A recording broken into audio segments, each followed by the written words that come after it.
برادران ملت اسلامیہ، السلام علیکم ورحمۃ اللہ وبرکاتہ۔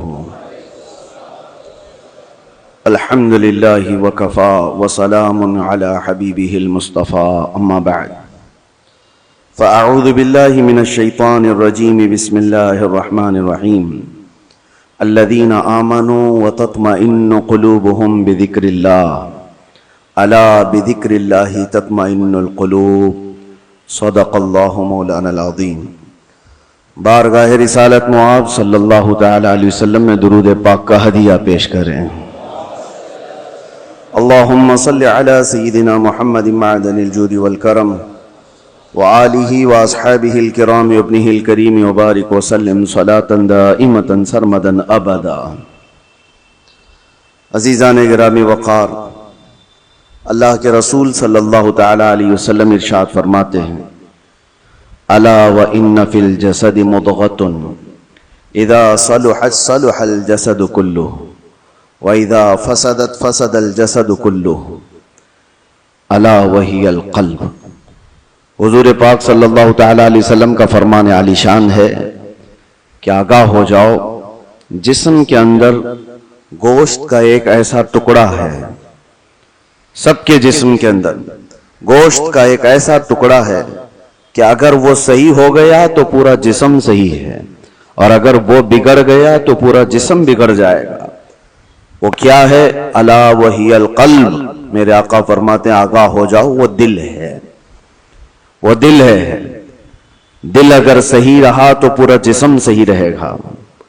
سائنٹیفک طریقے سے بھی دیکھا جائے، جسمانی یا حیاتیات بائیولوجی کے اعتبار سے دیکھا جائے تو بھی جسم کے اندر دل کا بڑا مقام ہے۔ روحانی اعتبار سے بھی، اسلامی نظریے کے اعتبار سے بھی دل کا بڑا مقام ہے۔ اس کو رئیس الاعضاء کہا گیا ہے، سارے اعضاء کا، ہمارے سارے باڈی کے پارٹس کا بادشاہ ہے۔ اس کے صحیح ہونے کو میرے آقا صلی اللہ تعالی علیہ وسلم نے اسی لیے فرمایا کہ اگر وہ صحیح ہو گیا تو پورا جسم صحیح ہے۔ تمہاری آنکھیں صحیح کام کر رہی ہوں گی، تمہارے ہاتھ اور پیر صحیح کام کر رہے ہوں گے، تمہاری زبان صحیح بول رہی ہوگی، ذہن و دماغ صحیح کام کر رہا ہوگا۔ لیکن دل اگر بگڑ گیا ہے، اس کے اندر دوسری چیزیں بھر گئی ہیں، تو پھر ہر چیز فسادی ہو جائے گی۔ اس کی آنکھوں سے بھی، اس کے ہاتھوں پیروں سے بھی، اس کی زبان سے بھی برائیاں ہی صادر ہونے لگ جائیں گی۔ تو اسی لیے اولیاء کرام کے مدرسے میں خاص طور پر دل کی صفائی پر توجہ دی جاتی تھی، جس کو تزکیہ قلب کہا جاتا ہے، تصفیہ قلب کہا جاتا ہے۔ صفائی، دل کی صفائی اور دل کی پاکیزگی، یہ بہت ضروری چیز ہے۔ اس کے بغیر آدمی کے اندر کوئی چیز ٹھہرتی نہیں۔ اور دل کا معاملہ ایسا ہے کہ پل میں تولا پل میں ماشا، کبھی ادھر کا ہوتا ہے کبھی ادھر کا ہوتا ہے۔ ابھی کچھ اور سوچ رہا ہے، تھوڑی دیر کے بعد کچھ اور دل میں آ رہا ہوتا ہے۔ قلب کہتے ہیں پلٹنے کی چیز کو۔ عربی میں جو پتا ہوا میں گرا ہوا ہوتا ہے، سوکھا پتا، دیکھیں ہوا میں وہ کتنے بار ادھر سے ادھر ہوتا رہتا ہے، تو اسی طرح سے دل کو بھی کہا گیا ہے کہ یہ ہواؤں کی طرح پتا جس طرح سے الٹ پلٹ ہوتا رہتا ہے، دل کا بھی معاملہ وہی ہے۔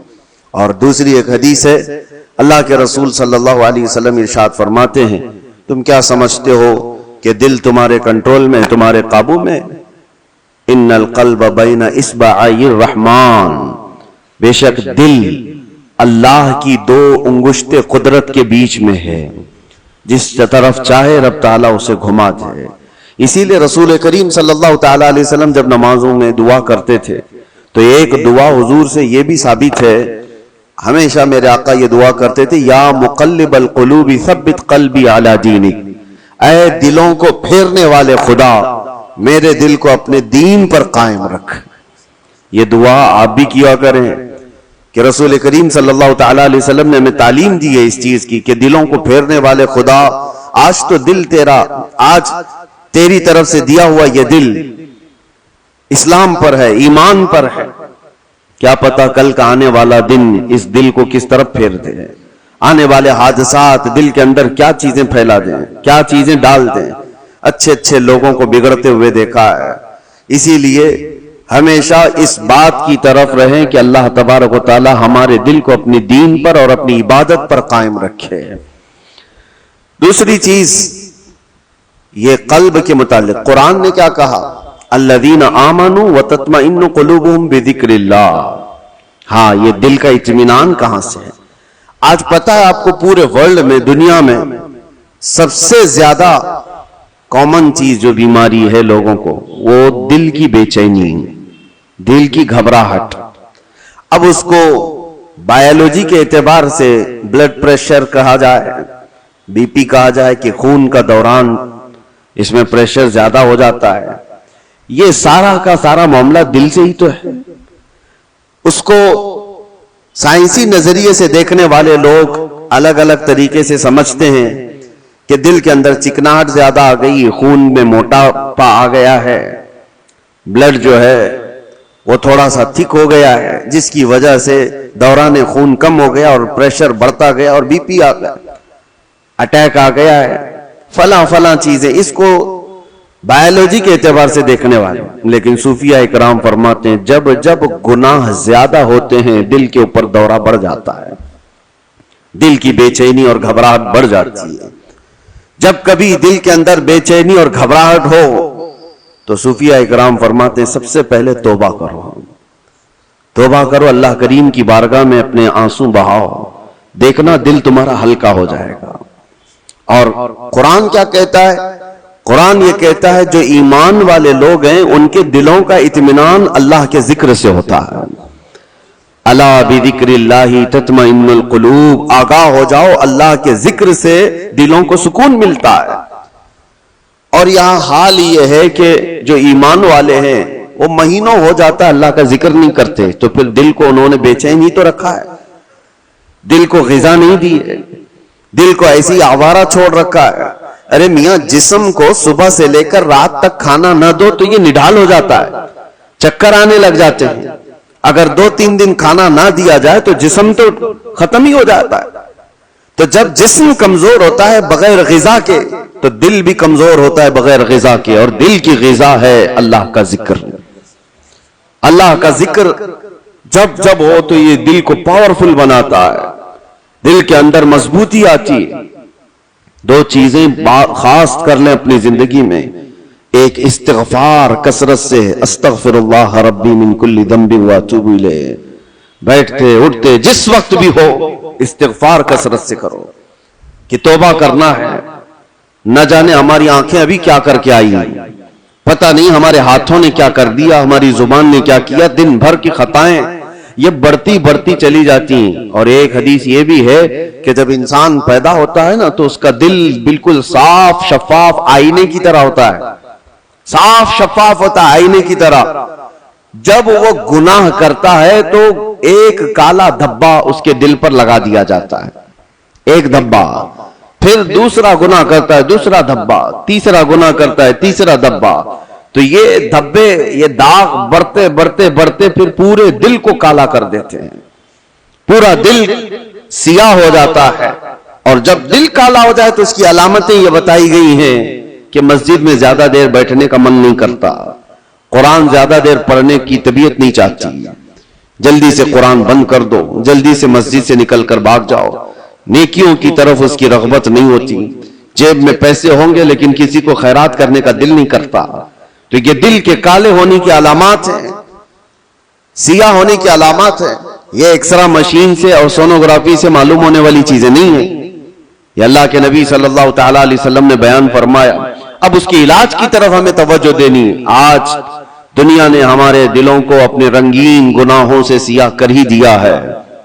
دیکھیں ہم صبح سے شام تک جن کاموں میں مصروف ہیں، اب آج سب سے زیادہ ہمارے پاس کوئی چیز مشغول ہے تو وہ ہمارا T V screen, mobile screen, نہ جانے وہ کن کن چیزوں کو دکھاتے ہوئے ہماری آنکھوں کو خرید جاتے ہیں، کنٹرول بھی نہیں رہ پاتا، اسی لیے دل پر بوجھ بڑھتا جا رہا ہے۔ جس کو آپ ٹینشن کہتے ہیں، جس کو آپ لوگ ڈپریشن کہہ رہے ہیں، یہ صرف حادثات کا یا پھر دنیاوی کسی خسارے کا ٹینشن نہیں ہے، یہ دل کا سیاہ پن دماغ پر بوجھ بنا دیتا ہے۔ بھاری ہو جاتی ہے طبیعت. کچھ لوگوں کو گھروں میں طبیعت نہیں لگتی کہ بیٹھنے کا بھی من نہیں کر رہا, کھانے کا بھی من نہیں کر رہا, کسی سے بات کرنے کا بھی من نہیں کر رہا. یہ بہت اپر لیول پر آ گئی چیز کہ اس کی دل کی بے قراری بہت بڑھ گئی ہے, گھبراہٹ بہت زیادہ بڑھ گئی ہے.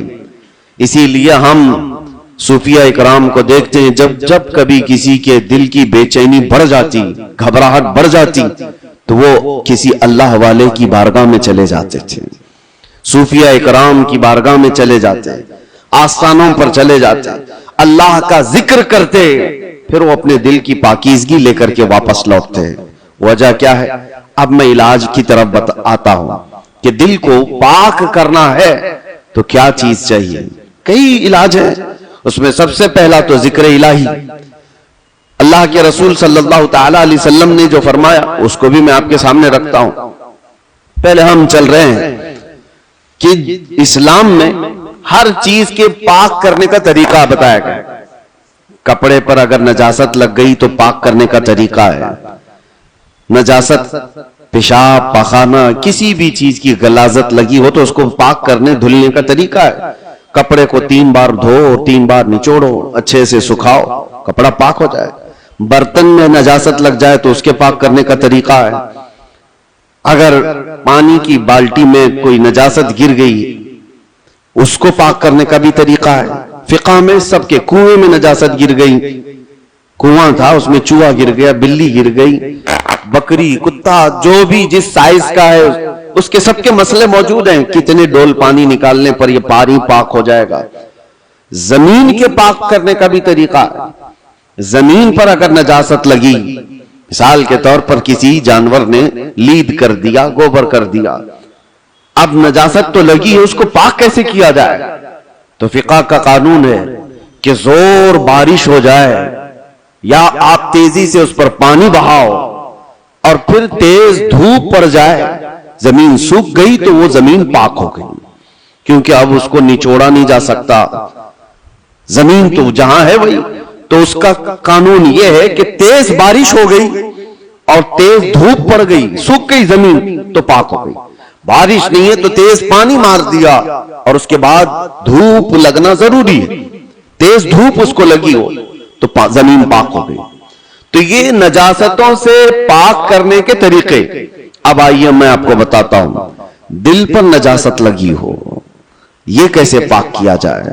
گناہوں کے دھبے لگے ہوں, اس میں نہ جانے لالچ, غیبت, کینہ, بغض, عداوت, نہ جانے کیا کیا چیزیں بھر گئی ہوں. یہ نجاست پاک کرنے کا طریقہ کیا ہے؟ مولانا جلال الدین رومی مثنوی شریف کے مصنف فرماتے ہیں دل کو پاک کرنے کا طریقہ ویسی ہی ہے جیسے زمین کو پاک کرنے کا طریقہ ہے. زمین کو پاک کرنے کے لیے تیز بارش کا ہو جانا اور تیز دھوپ کا پڑ جانا کافی ہوتا ہے کہ زمین پاک ہو جاتی ہے. دل کو پاک کرنے کے لیے ذکر الہی کی بارش ہونا چاہیے اور کسی شیخ کامل کی تیز نگاہ پڑنی چاہیے, دل پاک ہو جاتا ہے. ذکر الہی کی بارش ہو تو پانی کی طرح اس کو دھل دیتا ہے اور اس کے بعد کسی شیخ کامل اللہ والے کی نظر اس پر پڑے تو پھر اس کا دل اسی طرح سے سوکھ کر کے پاک ہو جاتا ہے جیسے زمین پاک ہو گئی. آج ہمارے لیے یہی تو مسئلہ ہے کہ ہم اپنا وقت اپنے دل کی پاکیزگی کے لیے نہیں نکال پاتے, ہمارے پاس یہ وقت ہی نہیں رہ گیا. ہاں اگر جسم کے اندر کوئی بیماری آ گئی تو پھر بھاگیں گے, دوڑیں گے, ڈاکٹرز کے پاس علاج کرائیں گے. میرے عزیزو یہ بے چینی اور بے قراری اور گھبراہٹ کا علاج ان کے پاس بھی نہیں. وہ ڈاکٹرز زیادہ سے زیادہ آپ کو نیند کی گولیاں دے سکتے ہیں ڈپریشن کم کرنے کے لیے, سٹریس کم کرنے کے لیے. آپ اچھے سے سو, گھنٹوں سوتے رہو. کسی کو سلا دینا یہ ڈپریشن کا علاج نہیں ہے.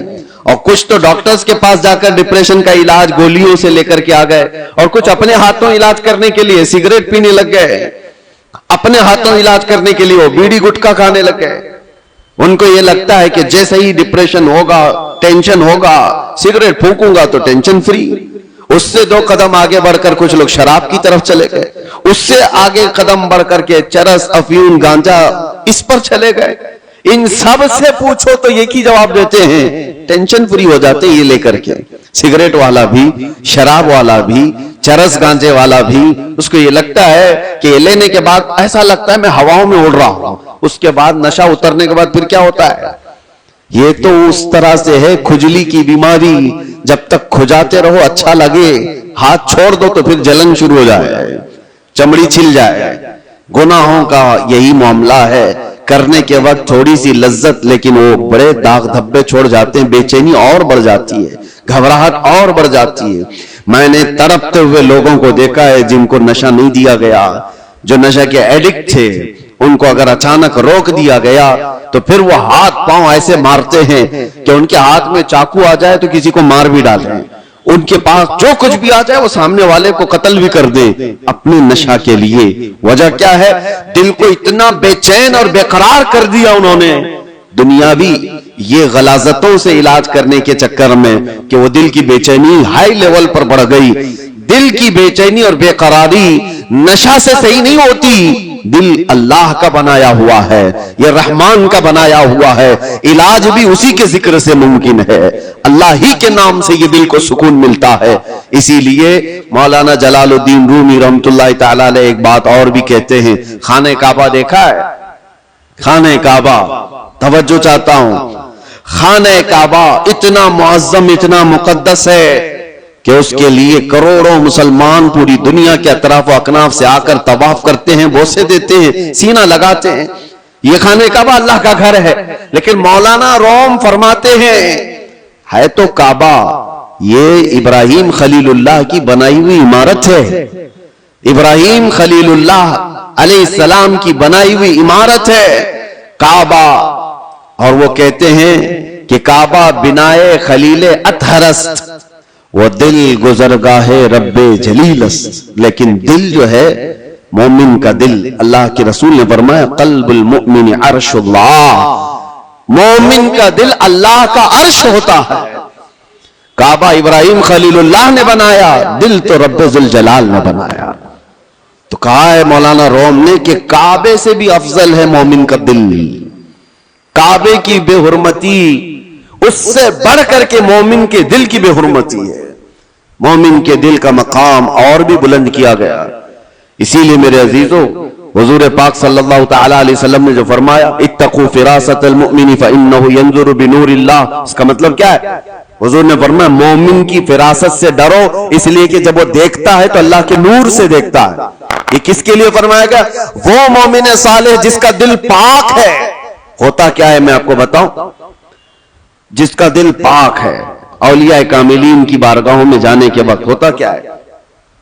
آپ آئے اور کوئی چیز آپ زبان سے کہا نہیں، لیکن میں ایک شیشہ لے کر کے بیٹھا ہوں، ایک آئینہ لے کر کے بیٹھا ہوں، آپ کے آتے ہی آپ کی پوری تصویر اس آئینے میں آئے گی کہ نہیں آئے گی؟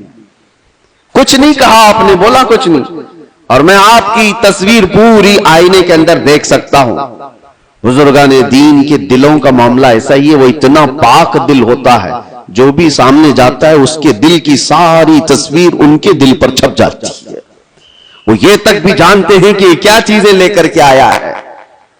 ایسا نہیں ہے کہ یہ کسی اور طاقت و قوت سے، جادو سحر سفلی سے یہ معلوم کر رہے، بلکہ دل کی پاکیزگی اتنی ہے کہ سامنے والے کے دل کی تصویریں اس پر چھپ جاتی ہیں۔ دل پاک رکھنے کا اسی لیے حکم بزرگان دین نے فرمایا۔ آج سب سے زیادہ غلاظت اسی کی ہے ہمارے پاس۔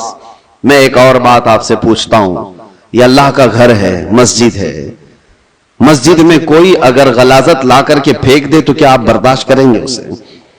مسجد کے اندر کوئی پیشاب پخانہ اللہ ہزار بار نہ کرے معاذ اللہ لا کر کے ڈال دے تمہارے سامنے، تم برداشت کرو گے؟ آپ جھگڑ لو گے، تھپڑ لگا دو گے، اس کو نکال باہر کر دو گے کہ یہ اللہ کا گھر ہے، یہاں پر غلاظت کیسے ڈال دیا تو نے؟ جو مسجد کی صفوں پر غلاظت دیکھنے کو تیار نہیں وہ مسلمان پھر اپنے دل کو جو اللہ کا عرش ہے اس میں غلاظتیں کیسے ڈال رہا ہے؟ خود سے تو ڈال رہا ہے۔ نہ جانے کس کی محبت، نہ جانے کون کون سے غلیظ سوچے اس نے دل میں ڈال رکھا۔ اسی لیے حضرت صابر کلیری رحمت اللہ تعالی علیہ فرمایا کرتے، ایک دل ہے اس میں دو چیزیں نہیں آ سکتی، یا تو اللہ کی محبت آئے گی یا تو پھر انسانوں کی۔ اللہ رسول کی محبت ہوگی یا تو پھر انسانوں کی، دنیا کی محبت اور اللہ کی محبت ایک ساتھ دل کے اندر نہیں آ سکتے. تو تم یہ فیصلہ کرو کس چیز کو تم نے جگہ دے رکھا ہے، اپنے دل کو کس کے لیے کھول رکھا ہے. میرے عزیزو، اور ایک علاج کی طرف میں آپ کو لے کر چلتا ہوں. اللہ کے رسول صلی اللہ تعالی علیہ وسلم کے پاس ایک صحابی آئے. ایک علامت اور بھی میں آپ کو بتاؤں، نماز پڑھتے ہیں، جیسے ابھی میں نے کہا دل کے کالے ہونے کی علامت یہ ہے کہ مسجد میں زیادہ دیر دل نہیں کرتا، نمازوں کا وقت ہو جائے تو طبیعت بھاری لگنے لگے، اسے عبادتوں کی طرف شوق نہیں لگتا، یہ دل کے اس کے سیاہ ہونے کی علامت. اسی طرح سے جب قرآن کی تلاوت ہوتی ہے نا تو پاک دل والے کی آنکھوں سے آنسو آ جاتے ہیں. صاف دل والا نمازوں میں ماہ ہو جاتا ہے، ڈوب جاتا ہے. اور دل کے اندر اگر گناہوں کا بوجھ ہو تو نماز بھی بھاری. اور پیچھے سے چلانے لگ جائے امام صاحب کتنی لمبی قرات کرتے ہیں یار، یہ تو دعائیں کتنی لمبی لمبی مانگتے ہیں، ہمارا کام دھندا ہے. تمہارا دل کا بوجھ ہے جو تم 3 گھنٹے 4 گھنٹے میچ دیکھنے پر یہ نہیں کہتے کہ کتنا لمبا چل رہا ہے، فلمیں دیکھنے پر کبھی یہ نہیں کہتے، لیکن مسجد میں 10 منٹ سے زیادہ کی اگر جماعت ہو جائے تو یہ بے چینی اور بے قراری کیوں بڑھ جاتی ہے. آپ کو پتا ہے وہ صحابہ اکرام جب نماز پڑھاتے تھے، حضرت معاذ ابن جبل فجر کی نماز میں انہوں نے پورے سورہ بقرہ پڑھا دی تھی. سورہ بقرہ 2.5 پارے کی ہے، آپ 2.5 صفحہ نہیں سن پاؤ گے.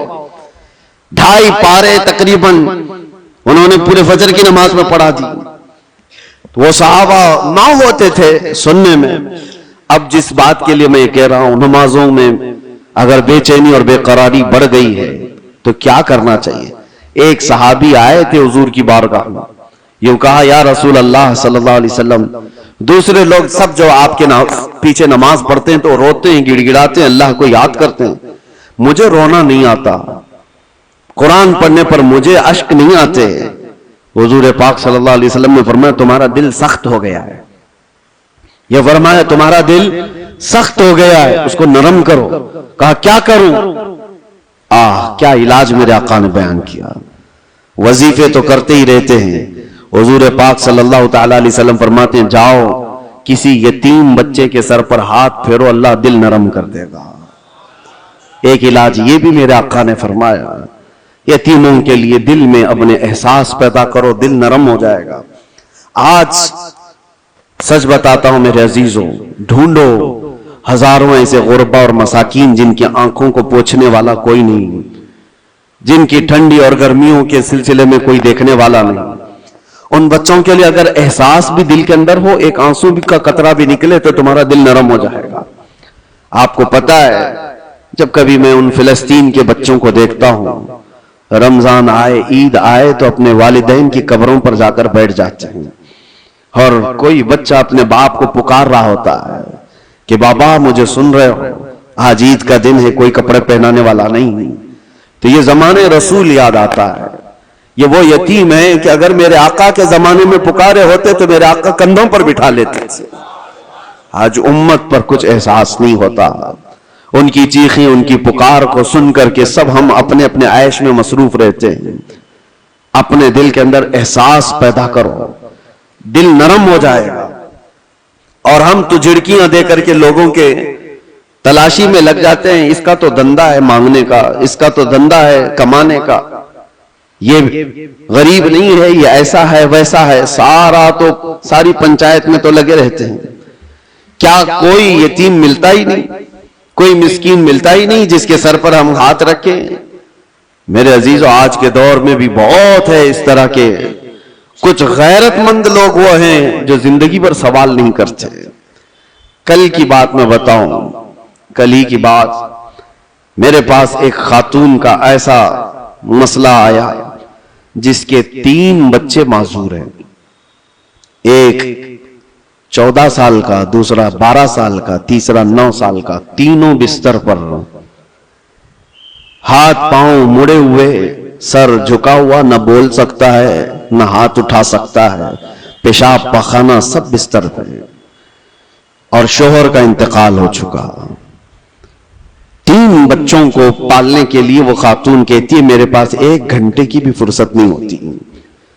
اس کو کھلا کر فارغ ہو جاؤں تو اس کا ہوتا ہے، اس کو کھلا کر فارغ ہو جاؤں تو اس کا ہوتا ہے، اس کا پیشاب صاف کروں تو اس کا ہوتا ہے، اس کا پیشاب صاف کروں تو اس کا ہوتا ہے۔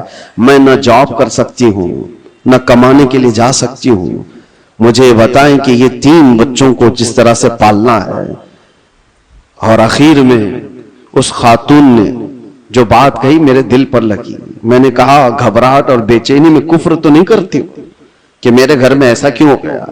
کہتی ہے نہیں مولانا، کبھی آج تک میرے دل میں خیال بھی نہیں آیا، میں تو شکر کرتی ہوں کہ اللہ تبارک و تعالیٰ نہ ہونے سے کچھ دیا تو ہے، اور مجھے اسی خدمت کے لیے دنیا میں پیدا کیا گیا ہوگا، میں یہ سوچتی ہوں۔ اور آج ان بچوں کا چلنا پھرنا میں نہیں دیکھ سکتی، آخرت میں اللہ اس کا اجر تو دے گا۔ کہا یہ صالحین لوگ ہیں، ان لوگوں کی مدد کوئی کرنے کو آگے اسی لیے نہیں بڑھتا کہ وہ غیرت مند لوگ ہیں، کسی سے پوچھتے نہیں ہیں، مانگتے نہیں ہیں، لیکن آس پڑوس میں لوگوں کو احساس تو ہوتا ہے کہ ایسے گھر موجود ہیں کہ ان تک ہم کیوں نہیں پہنچتے۔ یہ دلوں کی سختیاں ہیں میرے عزیزوں، دل جب سخت ہو جاتا ہے تو اسے آس پاس کا کچھ نظر نہیں آتا۔ آپ ڈھونڈو، یہ شعبان المعظم کا مہینہ ہے، کثرت سے عبادات کی طرف بڑھانے والا مہینہ ہے، رمضان کے انتظار والا مہینہ ہے، اور اس میں جو بیج بو گے توبہ استغفار کے، وہ رمضان میں اس کے پھل دیکھنے کو ملیں گے۔ ابھی سے اس کی تیاریاں کرو کہ دل پاک ہو جائے، دل نرم ہو جائے، ذکر الہی سے اپنے ہر رات کو سجاؤ، ہر رات کو۔ اور جس کا دل بیمار ہوا، قرآن تو یہ کہتا ہے ثم قست قلوبهم من بعد ذلك فهي كالحجارة او اشد قسوة، کہ بنی اسرائیل کے بارے میں قرآن میں اللہ فرماتا ہے ان کے دل اتنے سخت ہو گئے جیسے پتھروں کی طرح، پتھروں کی طرح۔ انسانوں کے دل کبھی کبھار پتھر سے زیادہ سخت ہوتے ہیں۔ وَإِنَّ مِنَ الْحِجَارَةِ لَمَا يَتَفَجَّرُ مِنْهُ الْأَنْهَارُ وَإِنَّ مِنْهَا لَمَا يَشَّقَّقُ فَيَخْرُجُ مِنْهُ الْمَاءُ وَإِنَّ مِنْهَا لَمَا يَهْبِطُ مِنْ خَشْيَةِ اللَّهِ۔ اللہ فرماتا ہے پتھر تو ایسے ہیں کہ کبھی کبھار ان میں سے پانی تو نکل جاتا ہے، پتھر تو ایسے ہیں کہ ان میں سے نہریں نکلتی ہیں۔ آپ نہیں دیکھتے پہاڑوں سے جو فالس، جو آبشار گرتے ہیں، یہ کیا ہے؟ اللہ فرماتا ہے یہ خوف خدا سے پتھر روتا ہے تو پانی نکلتا ہے، یہ پتھروں کا رونا ہے۔ وَإِنَّ مِنْهَا لَمَا يَهْبِطُ مِنْ خَشْيَةِ اللَّهِ۔ اللہ فرماتا ہے کبھی کبھار یہ چٹانیں کھسک کر کے جو گر جاتی ہیں، آپ دیکھتے ہیں لینڈ سلائیڈنگ کہا جاتا ہے اس کو، یا پھر چٹانیں کھسک کر کے گر جاتی ہیں۔ قرآن تو کہتا ہے یہ خوف خدا سے ہل جاتے ہیں پتھر، تو پہاڑوں سے گر جاتے ہیں۔ اور انسان کا دل ایسا ہے کہ پتھروں سے زیادہ سخت ہو جاتا ہے، نہ اس کے آنسو آئے نہ اس کا جسم حرکت میں آیا۔ یہ قرآن کی بات کہہ رہا ہوں۔